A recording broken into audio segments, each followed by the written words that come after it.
На 5 јули до сите советници од општината Карпош беше испратено барање за носење на одлука за запирање на 29 урбанистички планови од страна на повеќе групи кои се дел од коалицијата ОДВА. Како аргументација за ова барање беа приложени повеќе прекршувања во процедурата, при што морам да потенцирам дека се работи за згради кои што се во тек на изградба, па заради тоа има одредена итност за оваа работа.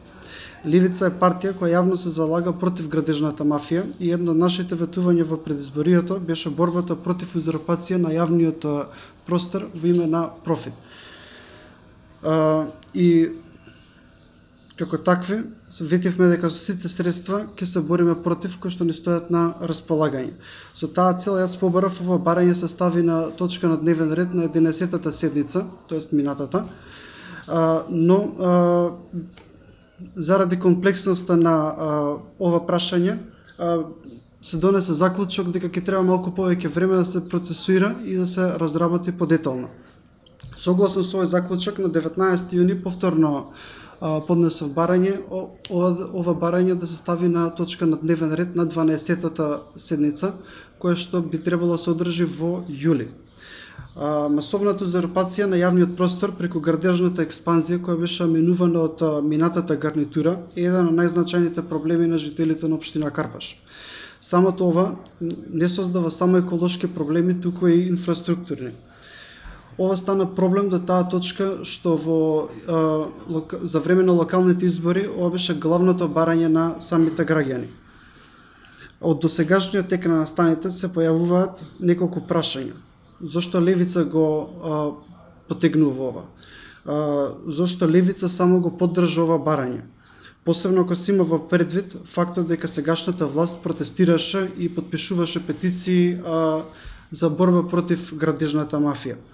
Владачката СДСМ додека беа во опозиција држа пресконференции и самите ги спореа дел од овие дупови, кој според нив представува уште еден криминален дел на претходната власт.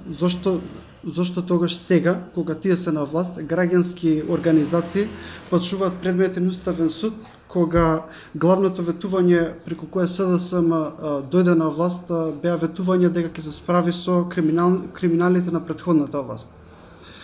Тука би сакал да напоменам дека веќе се во процедура иницијативи за оценување на законитоста и уставноста на постапката за донесување на 4 дупови и тие се поднесени од страна на коалицијата ОДВА.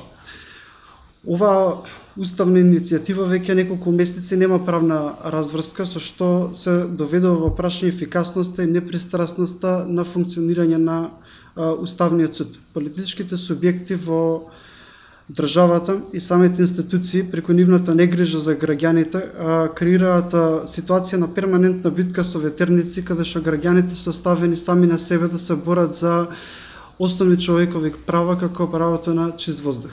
Со сигурност можам да гарантирам дека барем за дел од овие дупови самите советници на СДСМ, кога тогаш беа во опозиција, држа пресконференции и беа против носење на самите решенија. А сега дали се работи за дил или не, нормално мора со нив. Шпекулација од наша страна би било крајно некоректно. Едно од најкритичните уствари е веќе неуставен и се работи за Настал зградата, која што се шпекулира дека треба да се вселат околу меѓу 4000 луѓе или така нешто. Таа е најкритична. Само по себе создава огромен инфраструктурен проблем, каде што самата зграда бара посебно нова градинка и нова основна школа, затоа што во близина нема место. Ако се утврди дека не се донесени кои што треба, има луѓе кои што треба да одговараат за тоа е првично.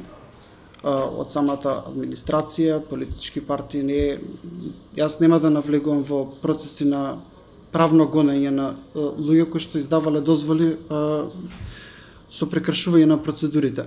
Од друга страна, мора да се стопираат градбите и да се испита кои точно ги прекршуваат процедурите кои се некоректно донесени. А за тоа треба да се стопираат што е можно побрзо.